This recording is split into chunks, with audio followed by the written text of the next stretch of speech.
Hi everyone, I'm Val, and today I'm going to show you how to do a proper pre-trip on our school buses so we know that we're safe when we get out on the road. So come along with me. First, we'll begin in the vehicle inspecting the engine start procedures. First thing we're going to do is buckle our seatbelt. With the transmission in neutral and the brake applied, we'll start by checking the air brake system. Chock the wheels if needed, but we should be good here.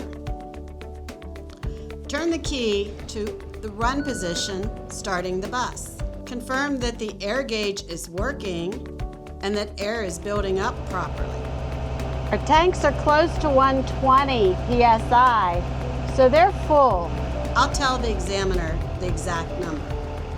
Now, I would chock the wheels if I need to, and I'm going to turn the bus off.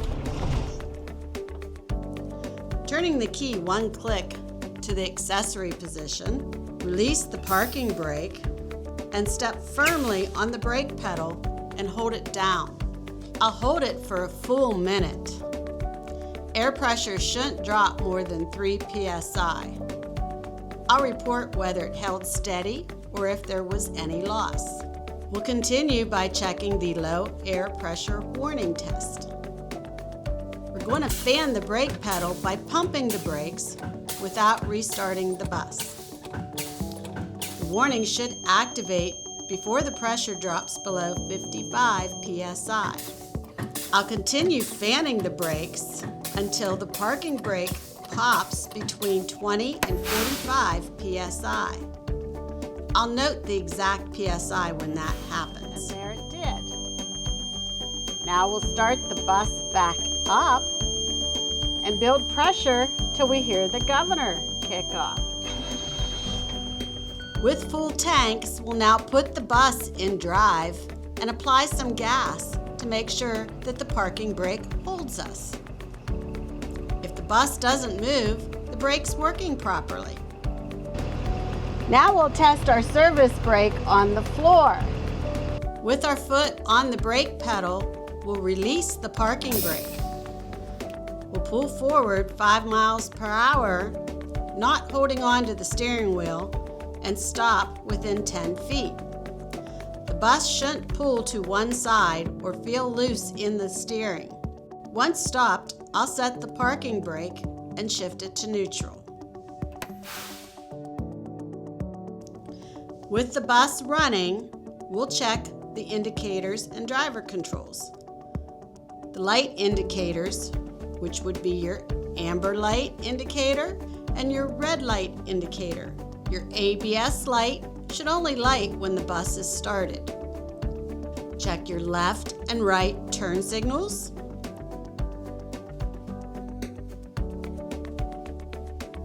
Your four-way flashers, high beams, students' lights,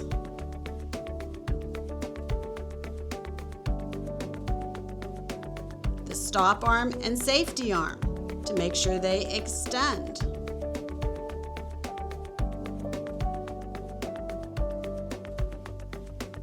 Heaters,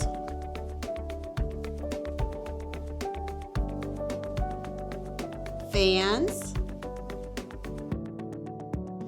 noise suppression button, which is good at railroad tracks, and your gauges, checking your miles per hour and your RPM gauge, your water temperature gauge, and your oil pressure gauge.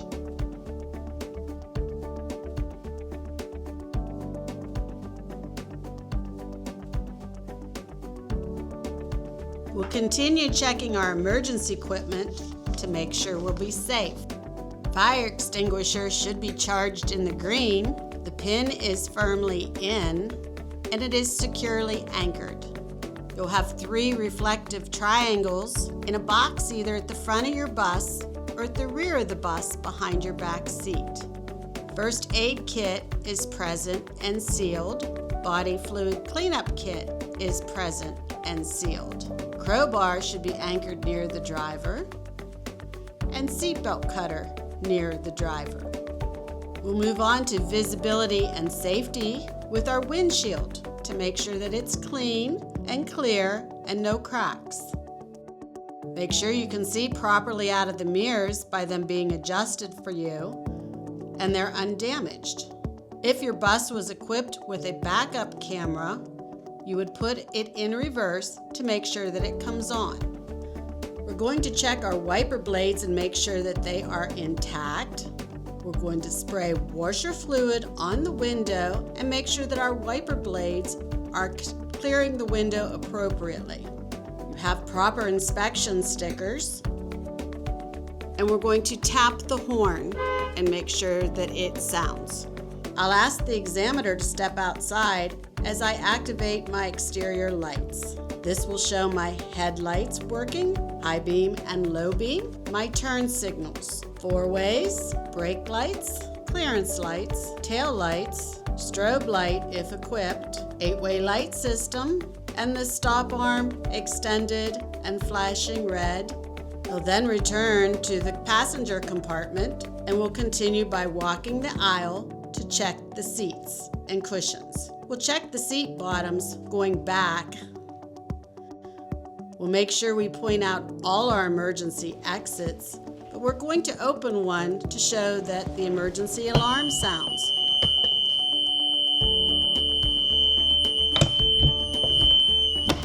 We'll continue to make sure our cameras are secure and functioning. And when we get to the rear of the bus, we will open the back door and make sure that it latches and remains open. After shutting the door, we'll walk to the front of the bus, checking the seat backs to make sure they are firmly attached. When we get back up front, we're going to check our entrance area. Make sure that our door opens and shuts manually, and it has a rubber gasket the whole way around it. And your steps are properly marked, and your handrail is attached firmly. Now we'll go outside and we'll walk the bus together. Starting from the front of the bus, we're going to look for leans either direction or any leaks underneath the bus. We're going to check the stop arm and make sure that it extends and that the rubber is not dry rotted. We're going to look at the headlights, make sure that they're clean and clear. Grille is missing no pieces.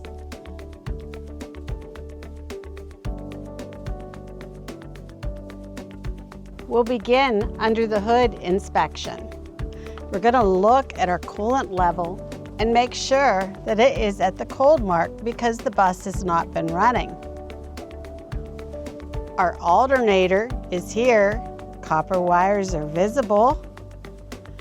We're looking at our belt to make sure there is no slack or any uneven wear. This would be our frame. We're looking to make sure that it is solid and straight.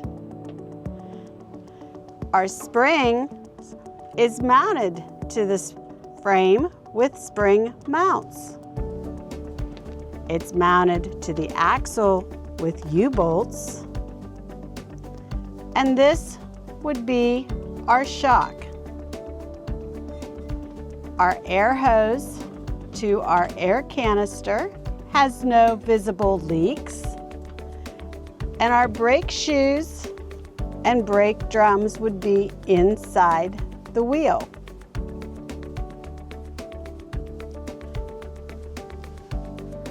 All our hoses look good, so we'll now proceed to the tire. The tire, we're looking for any uneven wear. Our tread depth would be 4/32. Our sidewall has no abrasions, bulges, or cuts. And if we had a tire gauge, we would check and make sure that it has 100 to 120 psi. Our valve stem has a metal cap on it. We'll look at our lug nuts and touch them and make sure that they're tight. Make sure there is no egg shape starting in them. We'll look at our wheel and make sure that there's no illegal welds on the rim. So we'll now start back the side of the bus. We already did our door, so we'll continue to our DEF tank. We'll open it, make sure that there's a cap on it. That's all we have to do here. Shut the door, proceed. Our turn signals here. Our exits are marked with wording and reflective tape. We'll look underneath and we're going to look at our exhaust the whole way to make sure there is no soot trails anywhere, because that would signify a leak. We'll proceed down this way, checking our reflector. Amber should be in front of the back tire, and red should be behind the back tire. Continue on, we'll check our back tires. We're looking for anything blocking bud space in between. Our tire depth on these tires would be 2/32. We'll inspect same manner as front tire. Abrasions, bulges, or cuts are not visible on the sidewalls. If we had a tire gauge, we would check each tire and make sure that there is 100 to 120 psi. One valve stem points in with a metal cap. The second valve stem points out and has a metal cap.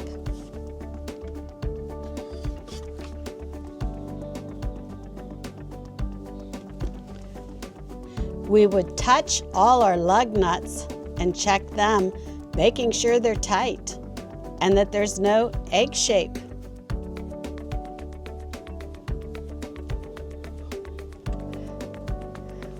Our shock is visible back here, and then right behind it, the black balloon is an airbag. As long as that's inflated, we're good. And then one more thing to check is we're going to look underneath. Make sure our air canister is here.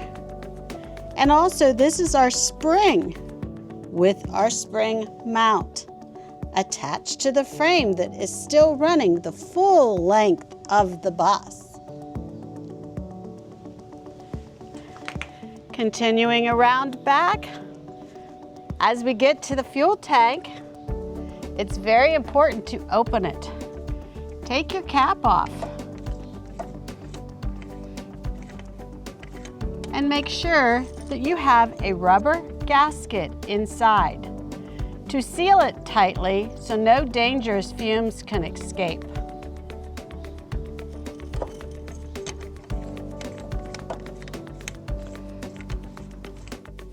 At the rear of the bus, we're going to check the tail lights, any reflectors. We'll open the emergency door from outside. As it's open, we'll look up the alleyway to make sure that there is no objects or anything that appears out of the ordinary. All seats are attached firmly to the floor. The school bus should be licensed properly as a school bus, and the entire rear of the bus should be marked with reflective tape so you could be seen in the dark. Your exhaust should be encased inside your rear bumper, and we're going to kick it to make sure that it's securely attached. We don't want to touch it, it could be hot. Proceeding to the left side, we would check the left rear tire in the same manner we did the other side. So we're only going to do things differently on this side that aren't the same as the other side. So that would be our drive shaft. We're going to look underneath, make sure it's present, and that there is a cage around it to protect it from dropping to the ground. We'll open our battery box, showing that our battery is securely in there with a ratchet strap, and that the tray has a bolt to stop it from being a projectile. All our connections are clean. Our fuse box would have spare fuses present, and we're going to make sure that all the wires are not frayed with no bare metal exposed. Do a quick push of your fuses with your hand and make sure there's no loose ones. We'll check the stopping arm by pulling it out manually to make sure it fully extends, checking that there is no damage to the rubber or to the cable, because those are important to make it work properly, and that the red lights are intact both front and back side of the stop sign. Now we'll go to this side of the engine and check it. Our oil is going to be yellow, transmission is red. We'll begin by twisting it and pulling the dipstick out. We'll wipe it off and place it back in.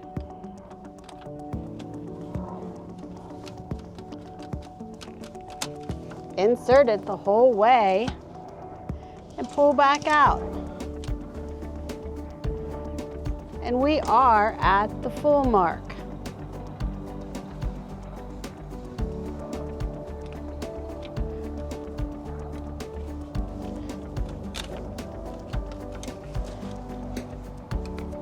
Make sure it's twisted securely in place.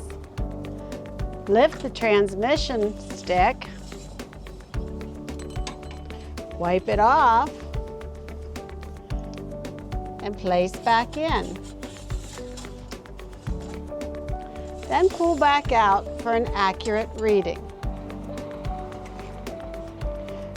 We are within the cold limit, so we're good.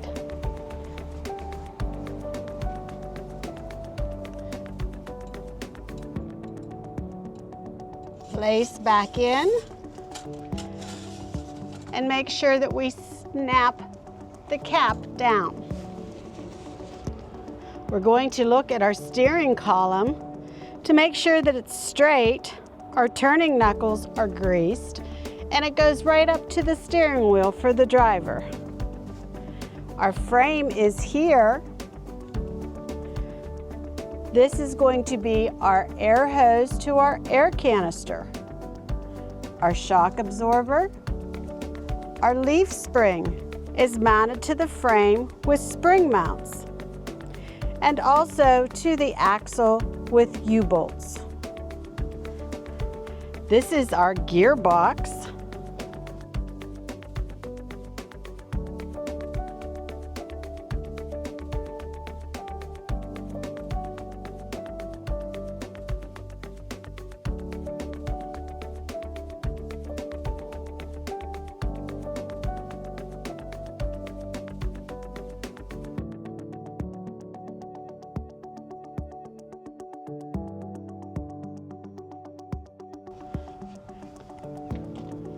And two more things up here would be our power steering fluid. We will pull that out and check it. And we have fluid on the stick, so we're good. Our radiator has no holes, and our horns are here, which we've already tested inside, so we know it works. That then completes our pre-trip for the day. Thank you for your time. Be safe out there, and I'll catch you later.